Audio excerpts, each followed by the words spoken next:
What's up, everyone? Welcome back to the Talking Mode. My name is Sarah, and this is Caroline, hello everyone. Hope you're having a nice weekend. Before we launch into our video, how have you been, Caroline?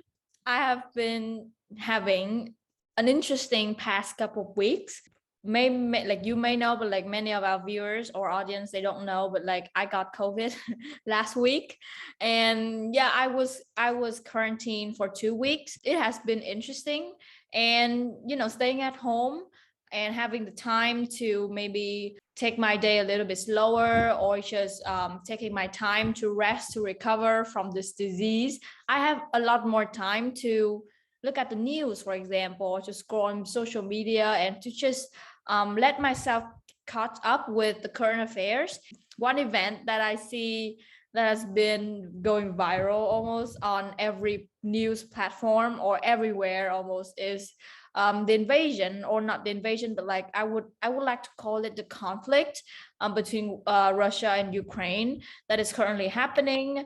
And many of you may hear, but I mean, like all of us should be hearing about this right now. And I know that it's been a hot topic. And so we thought that it would be a nice chance or nice opportunity to share our thoughts and just talk like we usually talk. That is one thing that is very special about this episode, is that we just wanted to go with the flow, in the sense that we just talk casually and just chat with you like we're friends. So that Right.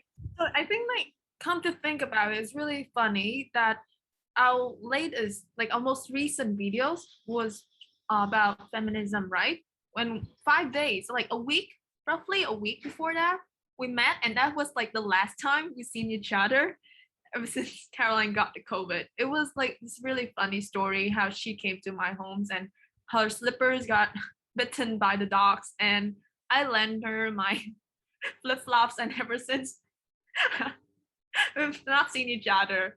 It's been a while, and yeah, so that's in case where you questioning why we take a 2 week break. It was because of all the emotional whirlwind and all the COVID cases. Literally, when we got back to our class, there was like half of us attended the class. It was, I even had to stay home because I was F1. Um, so yeah, like so this video, it's gotta say a planned random video in a sense. We just want to go back to like the say the idealism of the talking mode, the origin, which is Sarah and Caroline talking together about basically anything in the world. And so we're just gonna go with the flow in this video, and we hope you enjoy whatever that we gotta say in this video. Without further ado, let's get started.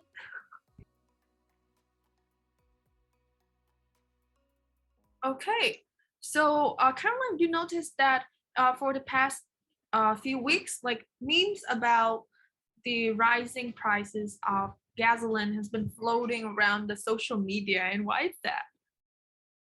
What's happening?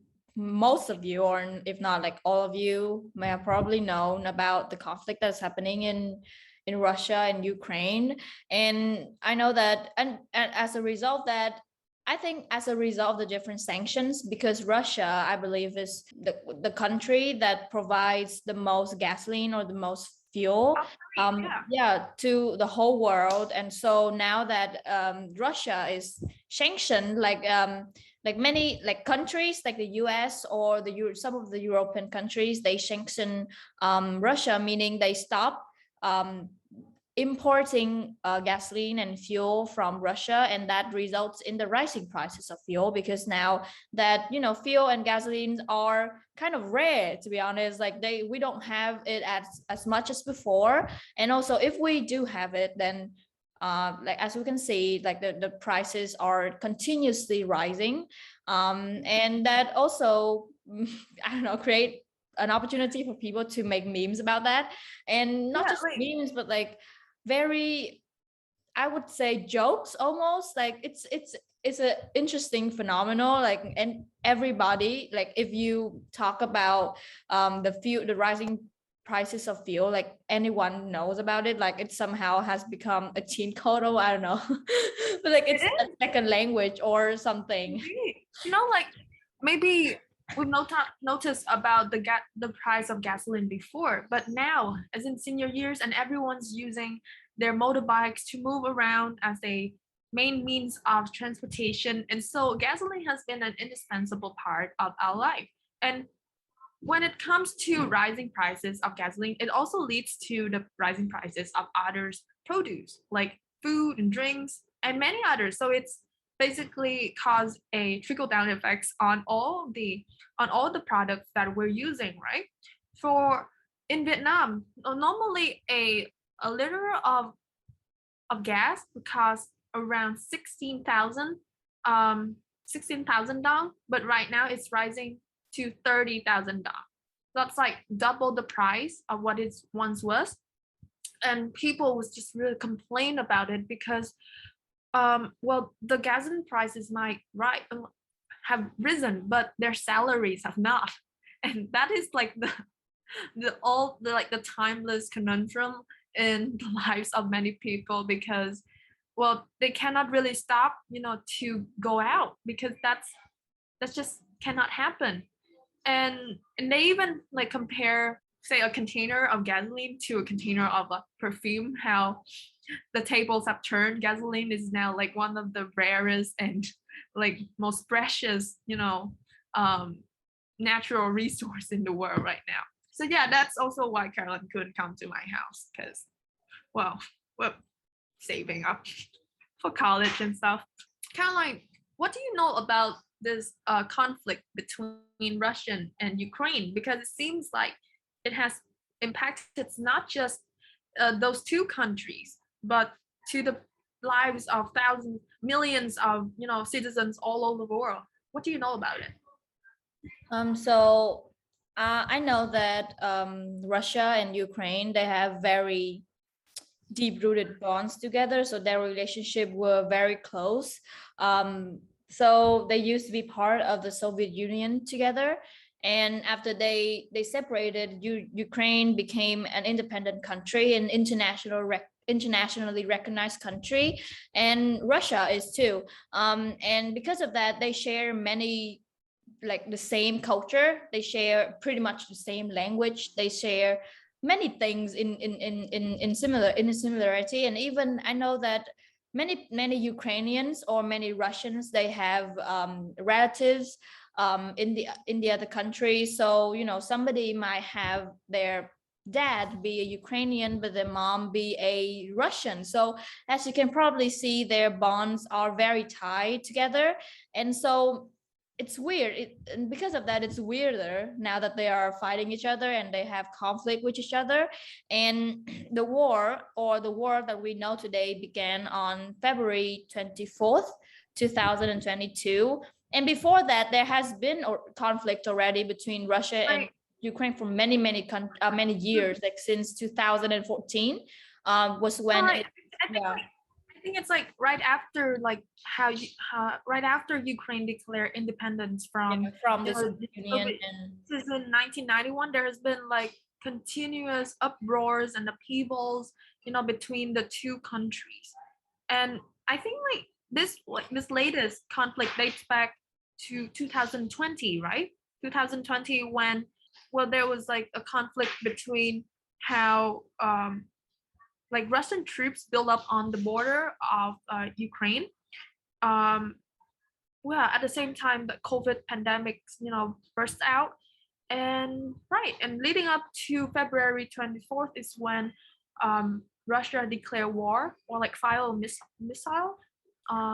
like Putin declared a special military operation on Ukraine, and that's when they sent troops. Or they already have troops around the border of Ukraine or even in Ukraine, but that was when they officially attacked and officially shot down or bombed over the nation, starting with Kiev, I believe, which is the capital of Ukraine. Or and as I mentioned, like this conflict or this I would say underlying hatred even against each other, not that I don't know if hatred is the right word, but I would say like hatred between the upper top, like the leaders, because I think like you can already say, like the citizens of both countries, they do not hate each other because they have very close relationship with each other. And so I personally think that this is the problem of the leaders. Like I've read, like in articles, I've seen videos that many people believe that it is Putin who caused the war. And even though like conflict is inevitably there, like we mentioned, because they used to be the same thing, like they used to be of the same country, and even when they separated, obviously there will be tension between the two countries.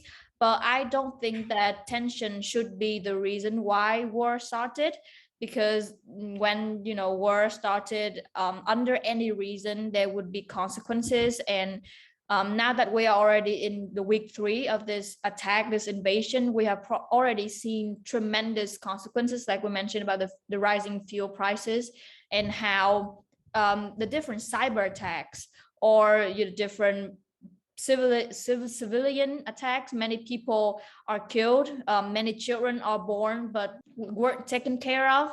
Like regarding the conflict between Russia and Ukraine, there's been, well, they're both like there are two sides, right? And in Vietnam, like among the Vietnamese forum, people also pick sides, whether they are for Russia or Ukraine. For the majority, they picked Ukraine because they said this is basically an invasion and illegal, and it caused fatalities to the lives of thousands. Basically, it's basically an invasion to Ukraine for no particular reasons. And but there are like the other side, which is Russia, because they believe that it is justifiable. But why do people pick sides anyway? Why is there even a side like to choose? So your personal opinion, what do you think about as to why people pick sides?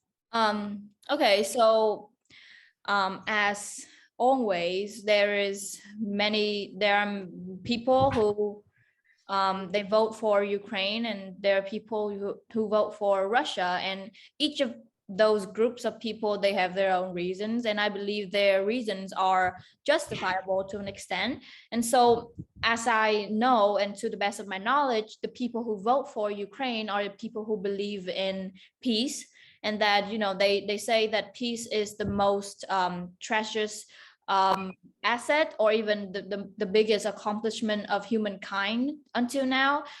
So there are I read a newspaper from Dr. Yuval Harari, and he said that peace, the accomplishment of peace, is the biggest accomplishment of humankind, because since 1945 there hasn't been a country, an internationally recognized country, that has been wiped off from the map, either through invasion or either through attacks.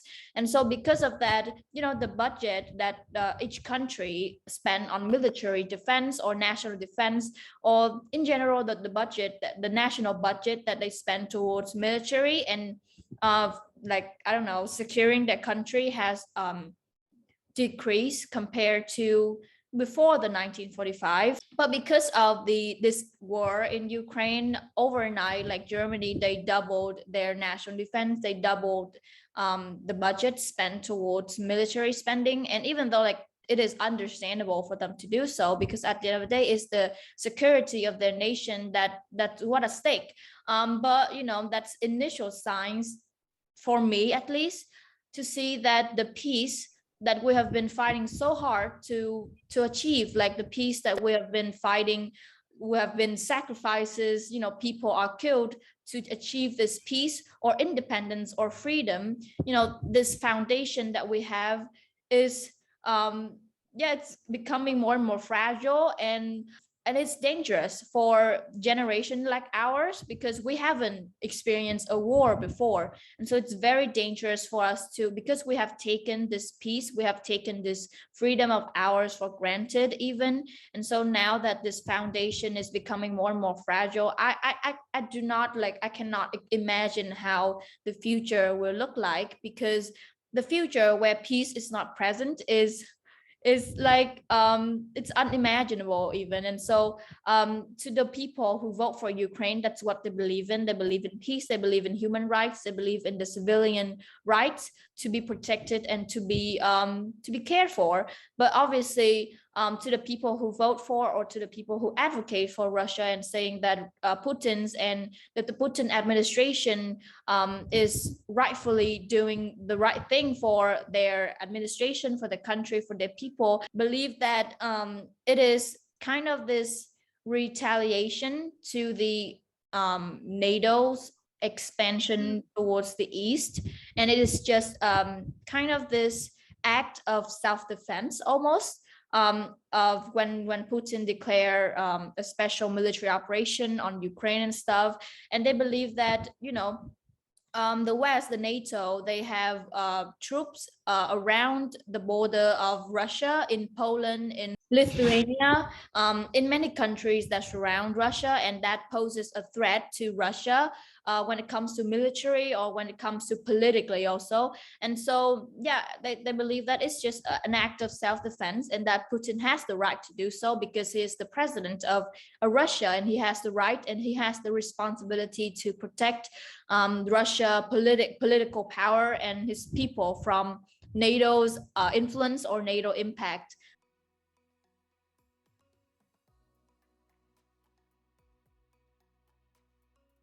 So yeah, that's my thoughts on the two sides of this conflict. That's true, because do you think that, well, peace is something that we work towards, right? Really, hey, like we've worked towards it ever since like the dawn of civilization.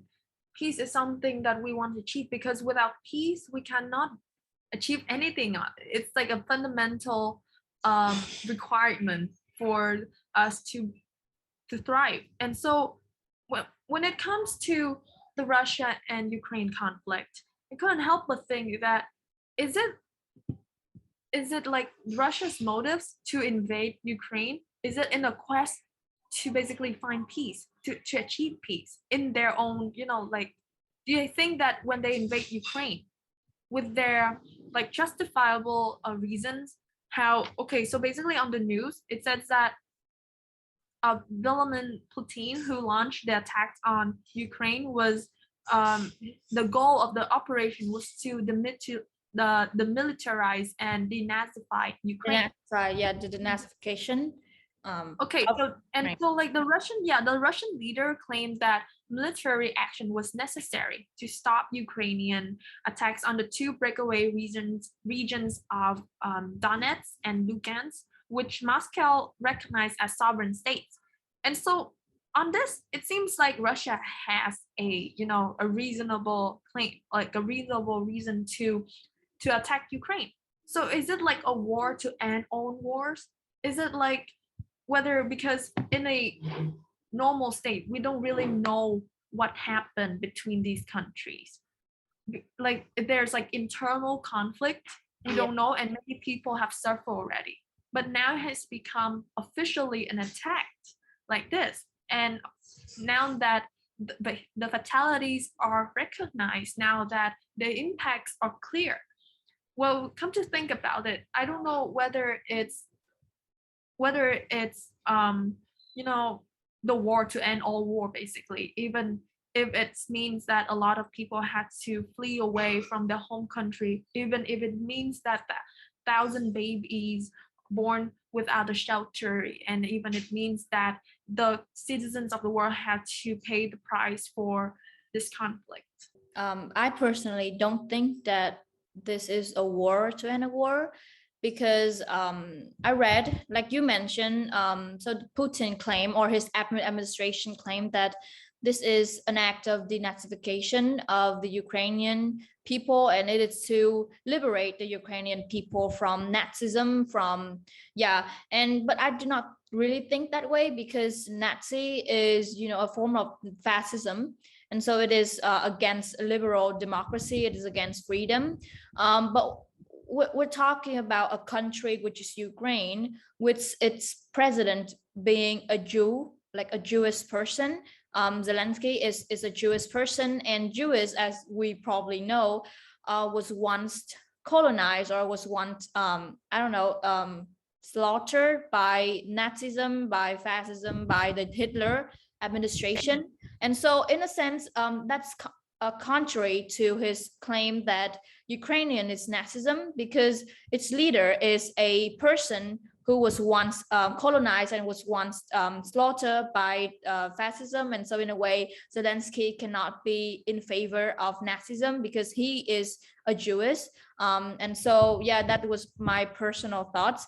And on the note that you mentioned about denazification, I think that is one of the tactics of the Putin administration to propaganda, to kind of brainwash their citizens almost, because I know that many mainstream outlets of media or of news have been wiped out of Russia, like Facebook, Instagram, Twitter, have no longer been present in Russia.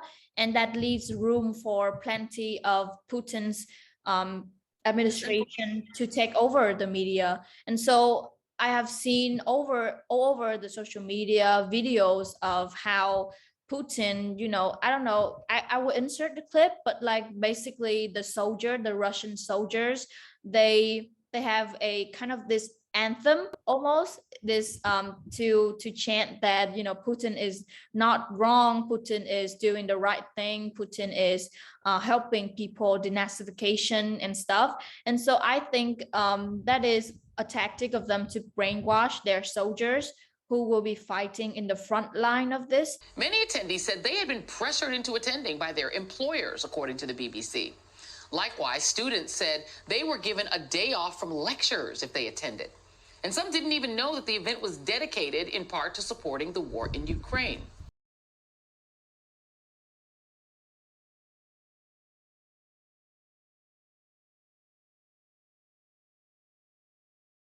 And also is to brainwash the people themselves, because I have known of many protests taking place in Russia that have been taken down by police, and people have been arrested just because they protest against the Putin's administration attacks on Ukraine. So a statistic that I have is like 6,000 people have been arrested. There have been some attempts in Russia to protest against the invasion. Several hundred turned out in Moscow. They're shouting no to war. Judging the Russian public's reaction is difficult because it's almost impossible to protest freely here. But Vladimir Putin's approval rating was at 69% in the build-up to the war. But so all of those reasons and evidence, you can probably see that Putin does not tolerate people going against him and does not tolerate people thinking differently than him, especially when it comes to his people and his administration. And so to conclude, I don't think it is a war to end a war. Instead, it is a war to destroy all of the foundation that we have built. That's my personal opinion. So I think, so in these times of distraught, like how the people in both Russian and Ukrainian has suffered a lot. The thing is the conflict between the leaders of the country, where it's not a personal, it's not an attack from the citizens themselves, but the citizen has to bear all of the consequences, like how Russian competitors, like competitors or singers, cannot attend the Eurovision, or there's been a ban on basically any global competition, a ban for all of the Russian competitors.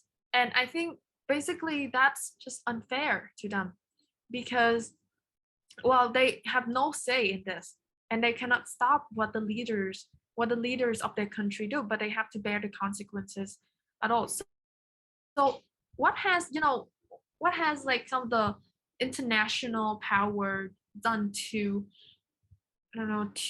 mitigate the problems, to maybe punish Russia, or has it done anything at all?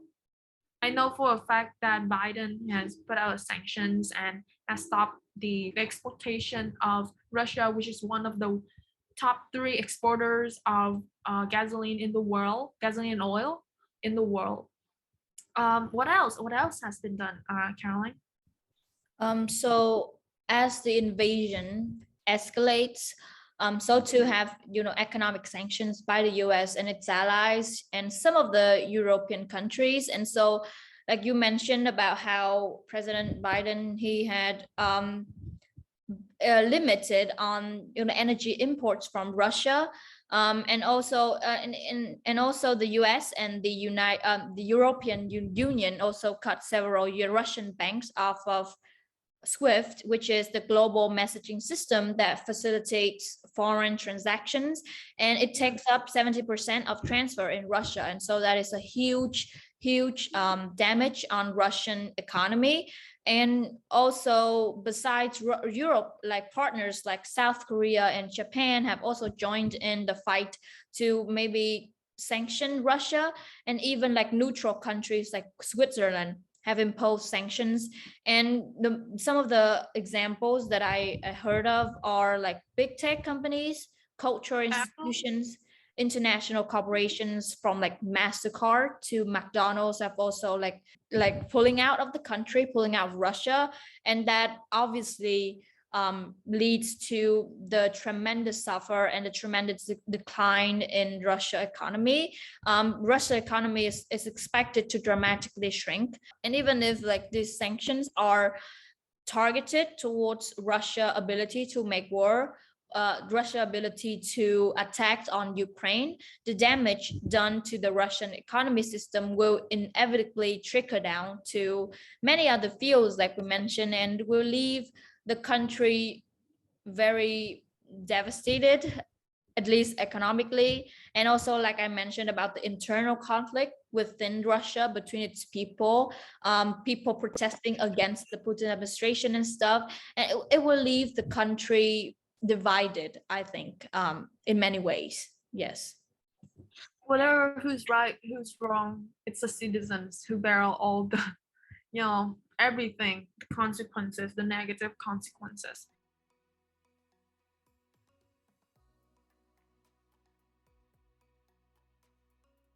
So now that we've known, briefly about what's happening between Russia and Ukraine, and now that we've known that people have suffered a lot, so what are the ways that we, as students, as citizens of the world, as news readers, can help those in Ukraine? So I think that there are a lot of ways that we could help them, those especially in need, critical need. Like we could, if we have the resources, that we could donate to organizations that doing work in Ukraine, or like we could support. One of the things I think that's really important is that we support the independent journalism in Ukraine, because when it comes to war, it's a problem of propaganda and disinformation. The key of independent is Ukraine's English language media outlet, and they are providing moment-to-moment updates as the attacks on Ukraine continue. So we should support that.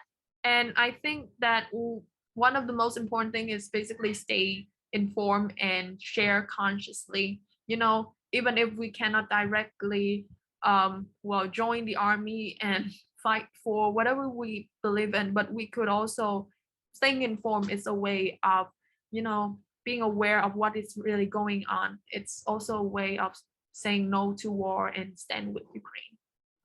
Yeah, I totally agree. Like I've seen many people posting on social media their accounts of what's been happening in Ukraine.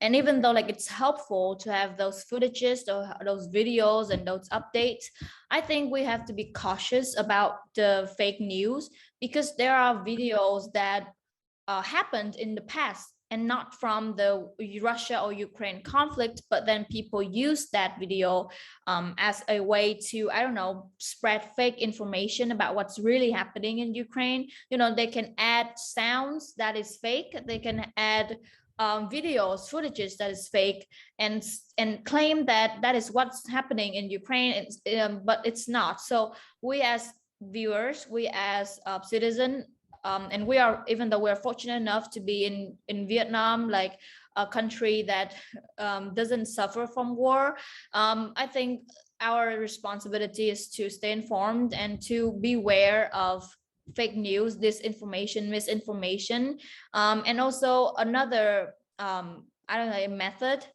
that has been going viral, not going viral, but like it's gaining recognition around the world, is the method of the establishing a no-fly zone over Ukraine. And many people, they may not know about the no-fly zone. Basically, it's an area where the Russian aircrafts can be shot down so that Russia would not take control of the skies, of the skies territory of Ukraine. Territory, yeah. Yes, and so that will help the Ukrainian soldiers, aircrafts, military to fight the Russia better. Ukrainian President Volodymyr Zelensky has asked NATO, the Western military alliance, to declare a no-fly zone. A number of U.S. foreign policy experts have called for a limited no-fly zone. And a recent poll shows that 74% of Americans think the U.S. should declare one. Basically, it's a geographic area where certain planes are prohibited from flying. The point of NATO declaring a no-fly zone over Ukraine would be to prevent Russia from winning air superiority, thereby protecting Ukraine's military and civilians. All of this would also be true of a limited no-fly zone, which would only cover certain areas but would be enforced in the same way. Putin has vowed to treat anyone imposing a no-fly zone as a participant in the conflict. And so far, President Biden and NATO leaders have ruled it out. And even though at first this can seem like a very appealing idea, but in fact, I don't think it would be a good idea, because that means that Ukraine will need help, reinforcement, especially when it comes to military from other country and specifically NATO. And when NATO, come into direct contact with the Russian aircrafts, that is a signal of the World War III. And because, that's the war, that's officially the war between the two most powerful, administrations in the world. And so, when NATO involves, then it would be another war, and that one would be a lot bigger than this one. I think that we should be looking up information about that and really get down to the core problem, because like the no-fly zone, even though people claim that it can help, if we look down at its core and its foundation, then we would know that it is not a good solution at the end of the day. So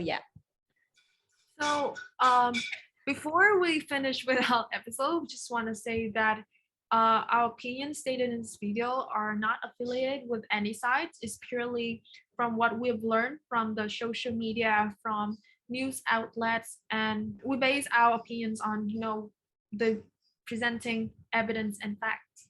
So we hope that you, after watching this video, you guys will stay politically aware and catch up, being aware of what's going on in the world, because not only is crucial for yourself, but for the lives of many people that maybe the voice have gone unheard.